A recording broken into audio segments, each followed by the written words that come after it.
Delta FM. Municipal 2026. Parole de candidat.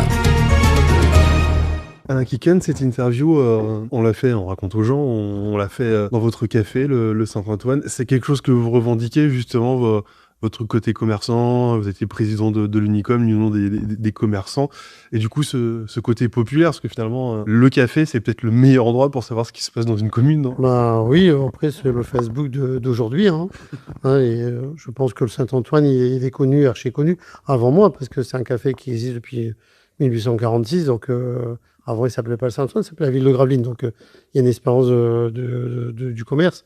Et après, bon, je suis quelqu'un de naturel, de simple et d'une personne qui écoute les gens, les bourbourgeois, les bourbourgeoises, ou les bourbourgeoises ou les bourbourgeois. Je veux dire, les assos, les présidents d'assos, je suis quelqu'un d'humain, quelqu'un qui est sur le terrain, qui se préoccupe de ces personnes-là. Je ne m'intéresse pas à la politique d'en haut.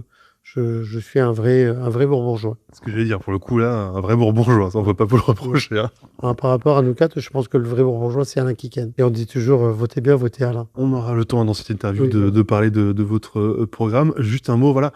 Forcément, quand on a vu votre candidature, on a pu être surpris parce qu'on imaginait qu'à la base, voilà, vous étiez plus du côté d'Éric Jans. Qu'est-ce qui s'est passé ? Pourquoi finalement il y a les contre-listes, c'était plus possible d'être avec lui, c'était pas possible d'attendre peut-être un mandat de plus, je sais pas, qu'est-ce qui vous a poussé à y aller ? Avec Eric, justement, on s'entendait super bien. On est parti sur une belle campagne, qu'on a gagné, même si c'était limite à l'époque de M. Bassemont. Un grand respect pour M. Bassemont. Et je pense que je l'ai écouté, on n'était toujours pas d'accord. Et il y a un moment, je lui ai dit, comme on n'est pas d'accord, je vais partir en campagne. Et je lui dis, j'attendrai peut-être le prochain mandat, mais comme il n'a pas écouté, je lui dis, je ne vais pas attendre le prochain mandat en 2032, je vais le faire tout de suite en 2026. Et je lui dis dans son bureau que voilà, la sincérité, c'est d'être en face, dire la vérité, il n'y a pas de trahison, comme lui, il a fait avec M. Bassemont à l'époque. Question qu'on pose à tous les candidats qui, entre guillemets, sont face à Éric Jans, qui reste quand même le maire sortant.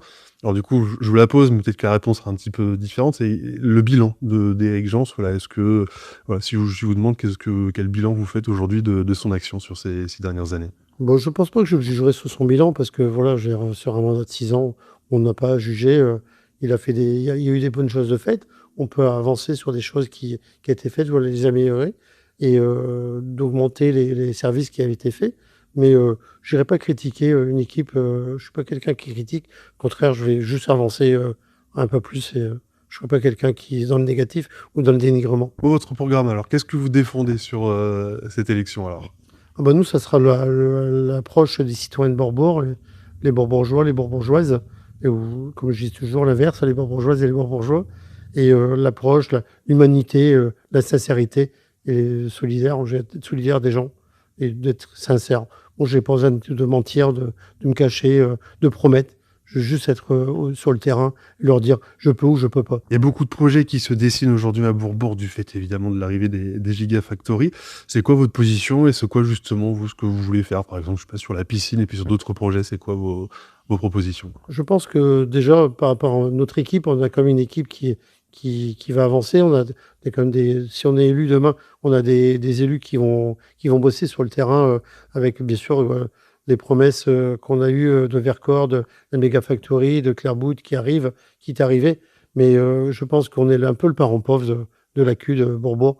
On pensait avoir autant d'argent et on n'a pas ce qu'on pensait. Et on reste toujours le parent pauvre de la CU.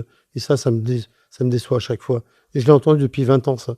Et j'ai envie que ça change, qu'on n'ait pas toujours le parent pauvre de la CUD. Là, vous aurez le pouvoir, entre guillemets, veut dire. Oui, mais pas tout de suite. On va avoir 1,6 million peut-être en 2026-2027. On aura peut-être 3 ou 4 millions en 2028-2029. Et oui, c'est sûr qu'au mois d'avril, on aura peut-être un peu d'argent qui va arriver dans les caisses. Mais on n'est qu'une population de 7 000 habitants. Une ville comme Lonneplage qui a 6 000 habitants, qui tourne avec un budget de 20 millions d'euros. Avec une ville de Gravelines qui a 12 000 habitants, qui a 67 millions d'euros de budget.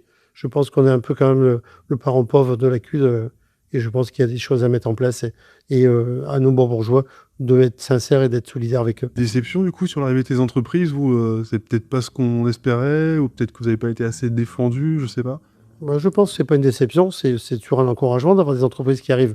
On nous l'a promis depuis 20 ans, c'est arrivé Et j'espère qu'ils vont encore d'autres vont arriver. Mais c'est proportionnel parce que par rapport à la ville qui a 7000 habitants, demain, on aura bien sûr toutes ces entreprises qui vont arriver. Il y aura 3000 habitants de plus. Donc ça sera un budget qui va être augmenté.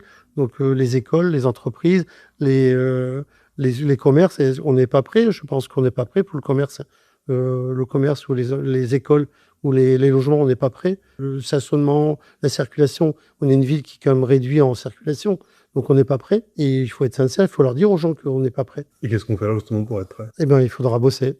Il faudra bosser et bien sûr trouver peut-être d'autres visions des choses, peut-être d'autres façons de circuler en Bourbeau, peut-être d'autres écoles à augmenter et écouter les directeurs ou les directrices des écoles, voir leur doléance et savoir comment on peut fonctionner.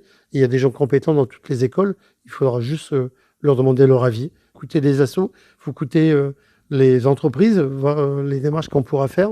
Et on sera prêt que l'équipe, parce que moi, je travaille avec une équipe.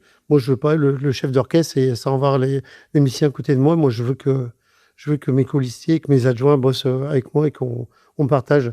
Je veux dire, chaque adjoint aura son job à faire. Et moi, je veux être écoute parce qu'il n'y a pas qu'une tête. On sera 31 sur une liste. C'est les 31 qui vont parler.